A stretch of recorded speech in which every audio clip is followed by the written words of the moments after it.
Você não precisa ser um entusiasta da cartografia para ver um mapa mundi e apreciar o quanto é grande e bonito o lugar onde todos moramos. Mas a maioria dos mapas não mostra os perigos. Na verdade, existem alguns que vão assustá-lo à primeira vista. Ei, você está pronto? Vamos dar uma olhada neles e explorar as ameaças que eles mostram. Talvez possamos fazer algo sobre isso. 1. Mapa da poluição do ar. Este mapa é tão assustador quanto útil. À primeira vista, não fornece informações. Parece uma confusão de retângulos coloridos com números enigmáticos, mas na verdade, todos esses retângulos mostram o índice de qualidade do ar em diferentes lugares. Os números podem mudar se você ficar olhando para eles por algum tempo, porque todos os dados são constantemente atualizados e mostrados em tempo real. O índice de qualidade do ar mostra quão insalubre é respirar o ar examinado em cada local. Todas as zonas testadas estão divididas em 6 seções codificadas por cores. Desde o verde, que mostra que o ar é realmente muito bom, e você pode respirar o quanto quiser, até o marrom avermelhado, o que significa que o ar em torno dessa área é muito perigoso para qualquer pessoa. O que torna esse mapa tão assustador, de uma maneira geral, é que não estamos cientes da qualidade do ar ao nosso redor na maior parte do tempo e, portanto, não prestamos atenção suficiente à necessidade de mantê-lo limpo. 2. Mapas de ruído e poluição luminosa. Estes 2 mapas demonstram perfeitamente o quanto podemos ser imprudentes às vezes. Com que frequência esquecemos de apagar as luzes e pensamos que nem é assim tão importante?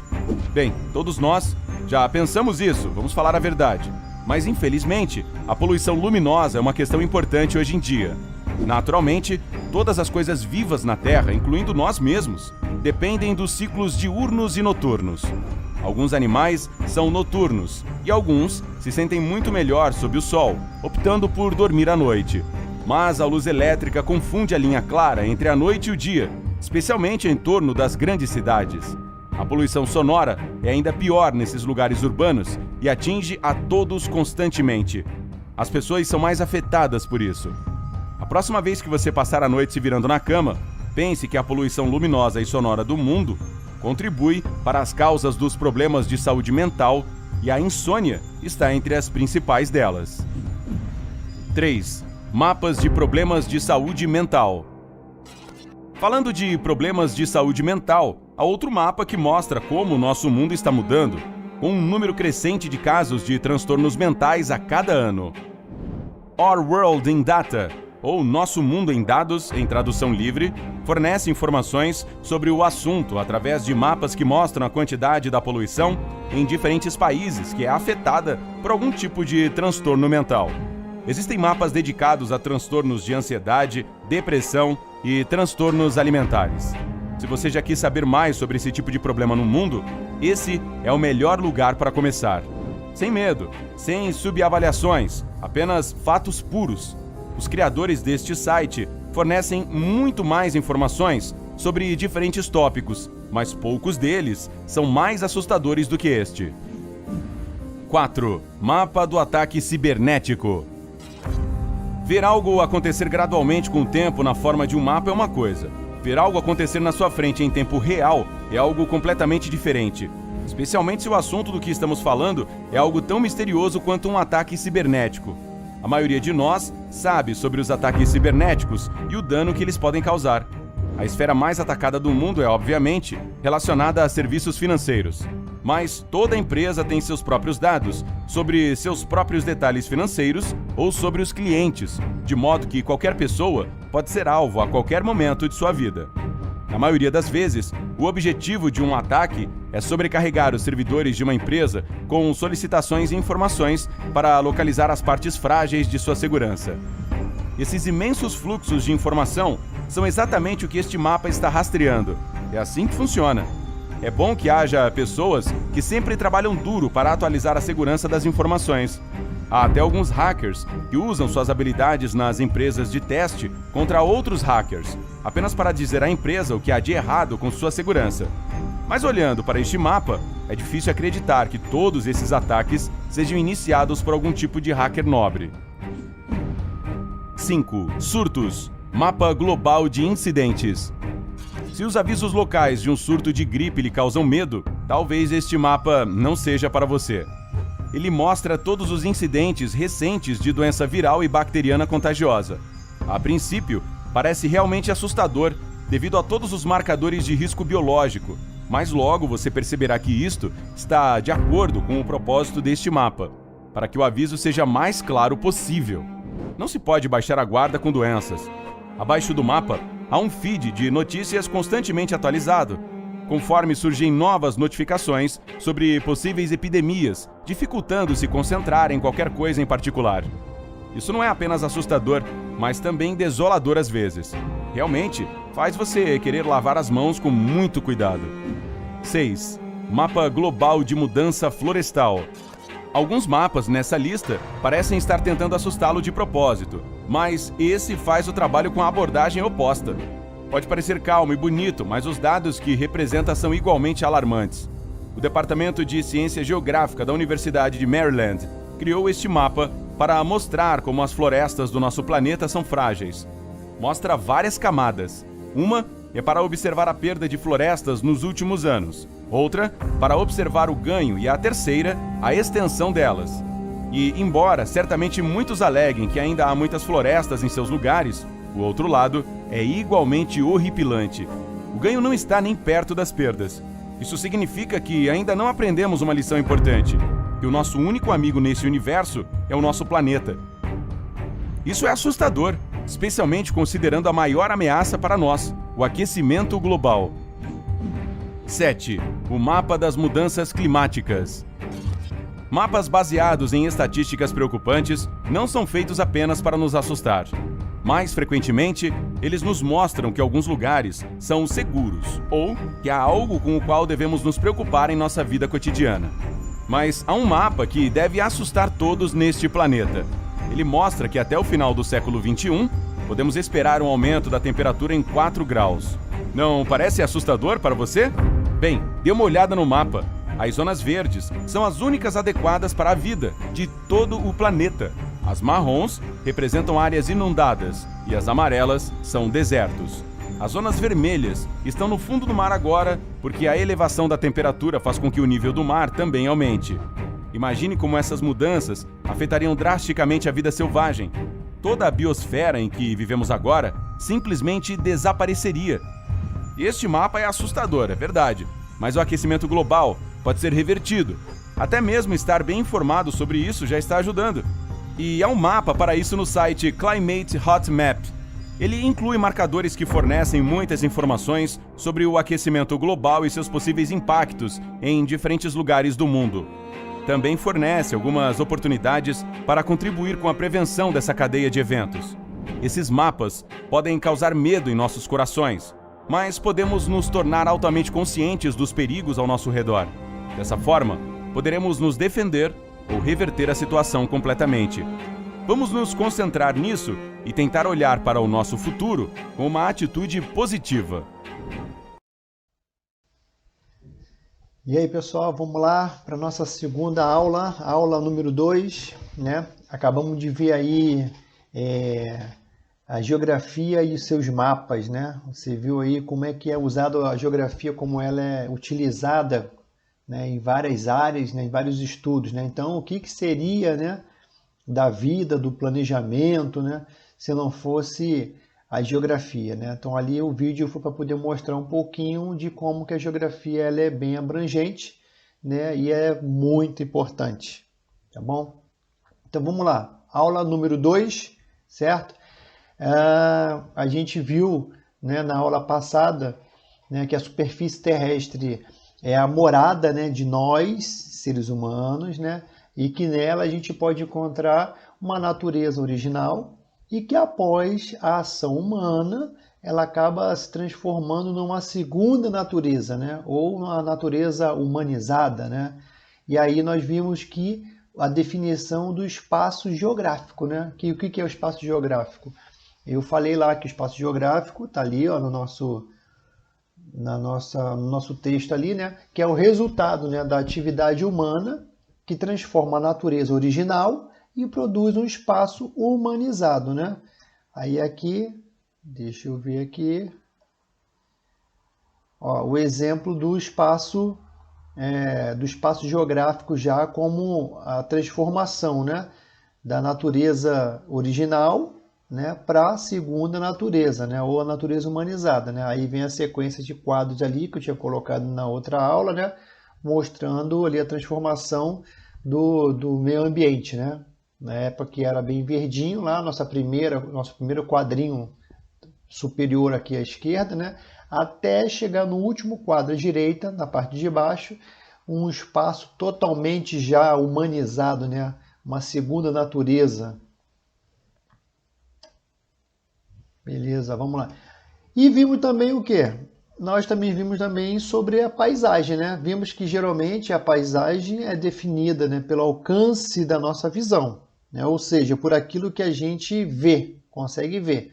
Mas a paisagem não envolve apenas o sentido visão, né? Lembra? Eu também falei também que a paisagem envolve também o olfato, a audição, o tato, né, o paladar, né? E as paisagens, elas podem ter sido transformadas pela natureza, né, as paisagens naturais, ou até mesmo pela intervenção humana, né? E essas são chamadas de quê? Paisagens culturais, né, ou humanizadas.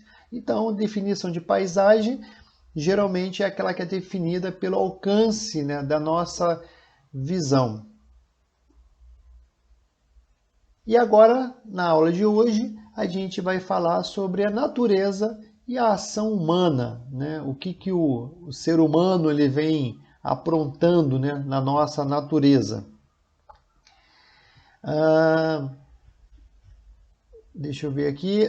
Bom, natureza, né? O que é a natureza? Natureza nada mais é que o conjunto, né, de elementos que não são artificiais. O que isso quer dizer? Isso quer dizer que não foram construídos pela ação humana. Aí, mais uma vez, coloquei uma imagenzinha aqui, ó, da natureza, né? E aí a gente pode observar que realmente nada disso foi construído pela ação humana. Bom, tudo que existe é parte da natureza. Ou então vem dela, né? Ou então acaba sendo derivado da natureza. O que isso quer dizer? Que os materiais que os seres humanos utilizam para construir ruas, edifícios, veículos, né? Por exemplo, como o cimento, o cal, o parafuso, o prego, as tábuas, né? Tudo isso tem origem na natureza. E isso a gente chama de matéria-prima. Palavra-chave. Bota aí, ó, matéria-prima. Aí eu coloquei aqui mais um exemplo no desenhozinho aqui, ó. Uma construção de uma casa aqui utiliza um monte de matéria-prima. O vidro, né, que vem da areia, a porta que vem de uma árvore, a tinta que vem ali do petróleo, o tijolo que vem da argila, né, do barro. Então a gente consegue observar aí que realmente aquilo que não é parte da natureza, ela derivou da natureza, ela veio da natureza, né? E isso aí a gente chama de matéria-prima. Próximo. Aí, ó.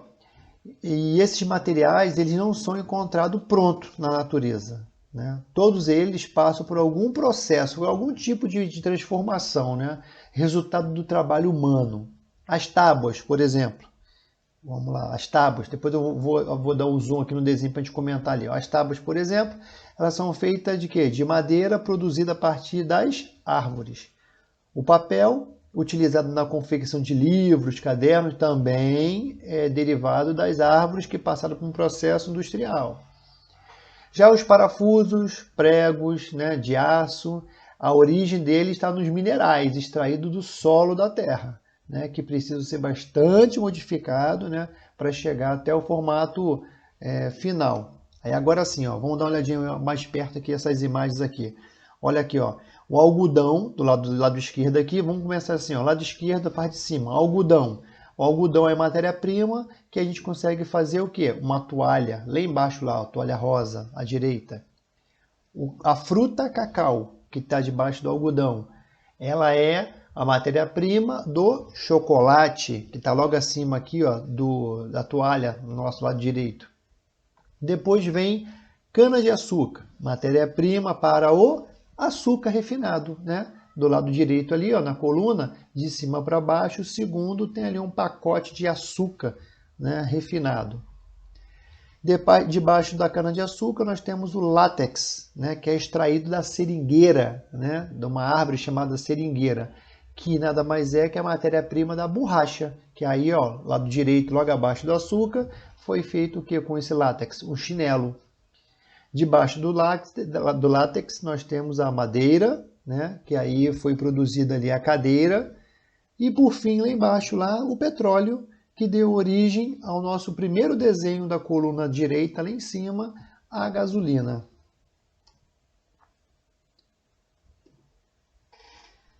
Bom, e agora vamos falar um pouquinho sobre as transformações da paisagem, né? Na leitura das paisagens, né, para você entender, né, o que acontece nas paisagens, um aspecto muito importante é a passagem do tempo. É possível a gente comparar as paisagens atuais com as do passado, de diversas épocas, né, por meio de documentos antigos, como fotografias, ilustrações e também alguns textos também. Ok, vamos lá ver, ó. Tá. Ó, numa mesma paisagem, vou dar uma aproximada aqui enquanto eu vou falando, olha aqui, ó.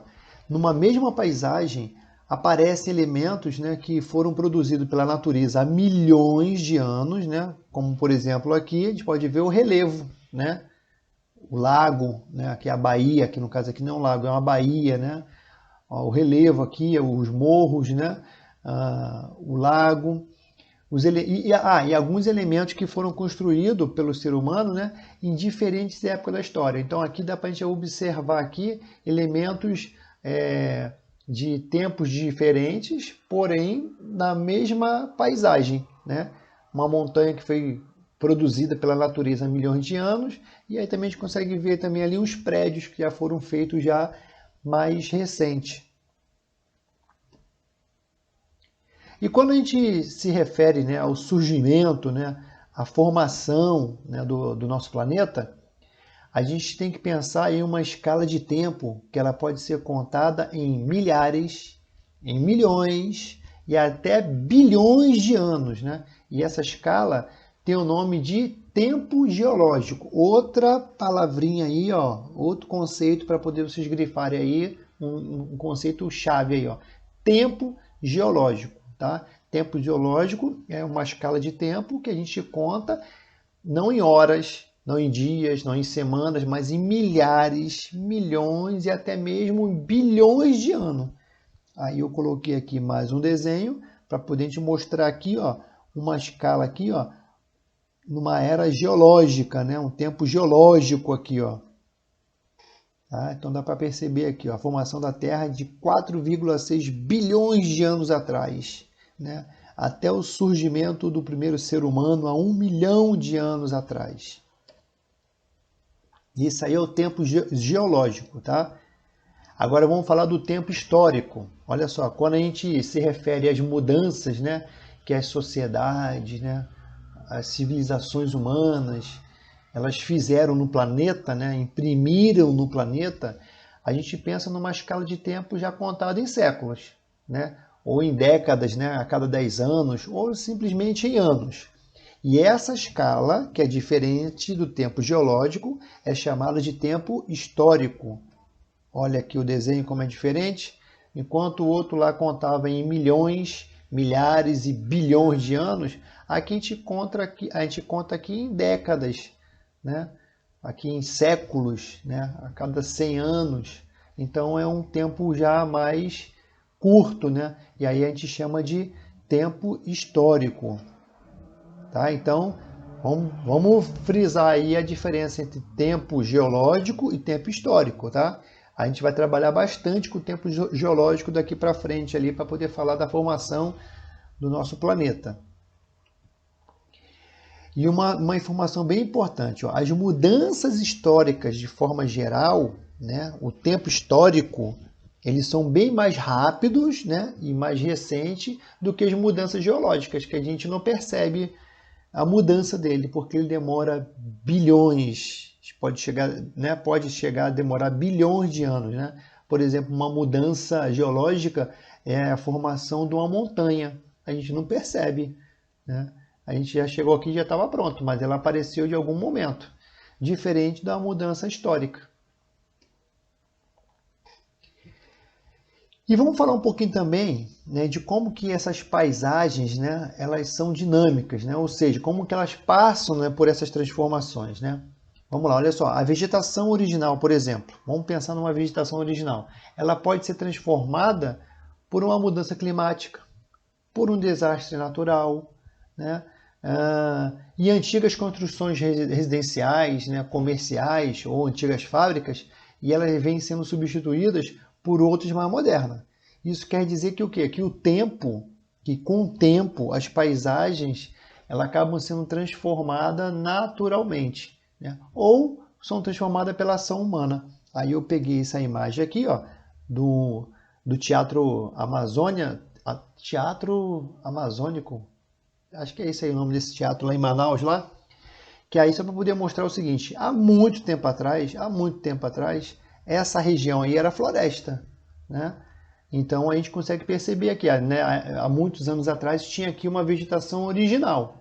Com o passar do tempo, né, mudanças climáticas foram mudando ali. Só que aí chegou o ser humano, né? E aí começou a acontecer o quê? Umas transformações já pela ação humana, que foi a construção, né, de ruas, prédios, né? E aí foram sendo transformadas. Então, só para poder ratificar, confirmar o que eu estou falando, as paisagens elas são dinâmicas, né? Ou seja, elas vão se transformando de acordo com os acontecimentos. Aí um exemplo que eu queria dar para vocês, ó, a sociedade indígena, vamos aproximar aqui, ó, e eu acho muito legal essa imagem, porque eu tive o privilégio, né, a oportunidade de conhecer, de passar uns 3 meses exatamente nessa tribo aí, é uma tribo de Yanomami que fica lá perto lá do Pico da Neblina, né, lá no extremo norte lá do nosso país, né? Então, o que eu quero falar? A sociedade indígena, né, elas, com relação à paisagem, elas vai acontecendo, né, algumas modificações, só que mais lentas, né, menos impactantes, né, para a natureza. Os índios eles desmatam uma parcela da floresta, mas só para construir a sua aldeia, né, ou até mesmo para poder fazer um cultivo. E muitas vezes eles fazem aqui, ó, dá para perceber aqui na parte de baixo, pequenas trilhas na matas, né, para poder se deslocar, né? O que acaba não modificando, né, o meio ambiente diferente do ser humano, né? Aí vem a sociedade moderna, né, industrial, né? Que aí surgiu lá a partir da Revolução Industrial, que a gente vai estudar também para frente. Ele acaba modificando não só a natureza, mas as paisagens como um todo, ó, e no ritmo muito acelerado. Então a gente vê como é que isso acontece, né? Então assim, ó, as paisagens humanizadas, elas acabam também ajudando a gente observar, né, e refletir como que acontece essa desigualdade social que as coisas que a gente tem vivenciado e assistido, né, nos nossos jornais do dia a dia, né? Por exemplo, olha só, se a gente observar uma paisagem, vou aproximar aqui de novo aqui, olha essa paisagem aí, ó. A gente consegue perceber uma sociedade humana, certo? E como é que ela se organiza, né, nesse espaço geográfico. Olha só que loucura, no mesmo ambiente, nós temos aqui do lado direito aqui condomínios de luxo, onde que algumas varandas têm até piscina, né? E do lado esquerdo, colado ali, dividido só por um murozinho aqui no meio aqui, ó, nós temos ali uma comunidade, né? Uma favela gigantesca. Isso aí é lá na cidade de São Paulo. Por exemplo, numa mesma cidade, né, a gente pode notar bairros com residências amplas, né, luxuosas, né, do lado do que? De comunidade, né, com moradia bem precária, né, onde muitas vezes as famílias vivem ocupando um espaço bem reduzido, bem diferente dos condomínios lá para trás, lá, ó. Olha a diferença do condomínio lá de trás e essa comunidade aqui na frente aqui.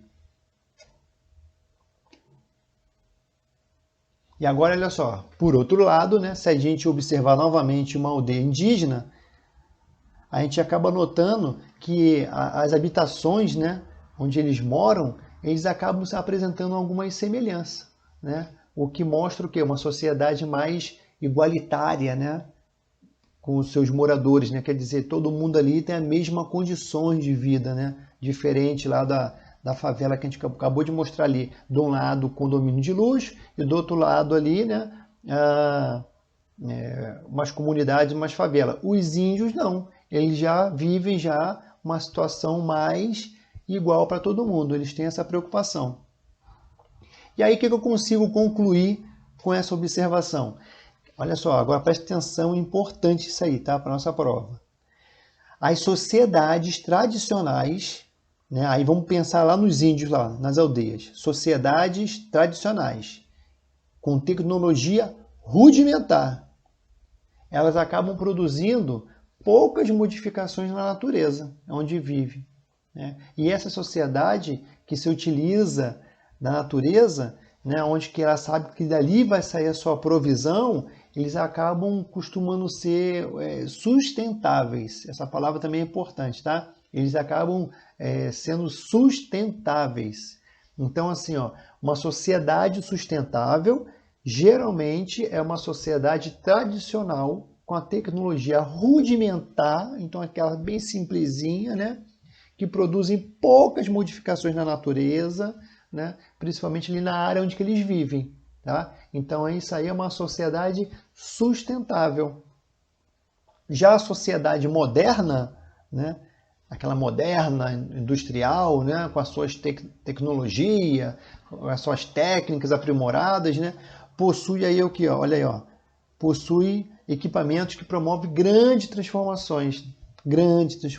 Né? Eles usam tratores, motosserras, escavadeiras, dinamite, né? Tudo isso aí acaba não sendo nada sustentável. Beleza? Então, olha só. Eu queria falar para vocês que com o finalzinho desse assunto aí, né, a gente vai entrar em outro assunto depois, falando sobre lugar, né, região, território. Mas como a gente falou agora de espaço geográfico e paisagem, a gente precisa exercitar, fazer um exercício de fixação para não esquecer, tá? Então, assim, ó, no AVA tem lá um exercício lá para você fazer. Façam, tá? Não deixem para depois. Façam, que aí você fazendo lá, lendo os textos lá que eu coloquei lá e respondendo, você vai estar fixando e você não vai esquecer dessa matéria e dos conceitos de espaço geográfico e paisagem, a diferença de um e outro. Tá legal? Então, assim, ó, eu espero que você tenha entendido essa matéria, tá? Que você não tenha ficado com dúvida, mas se porventura você ficou, já sabe qual é o caminho. Vai lá no AVA, lá no fórum de dúvidas e, ó, coloca lá, professor, não entendi essa parte, qual é essa diferença, o que isso quer dizer, não entendi essa palavra, né? Eu gosto demais quando um aluno me pergunta o significado de uma palavra que ele não conhece ou então ele nunca tinha ouvido falar. Aí eu tenho a oportunidade de explicar e também até de dar exemplos para poder a pessoa entender melhor, tá bom? Então, gente, ó, conta comigo e até a próxima aula.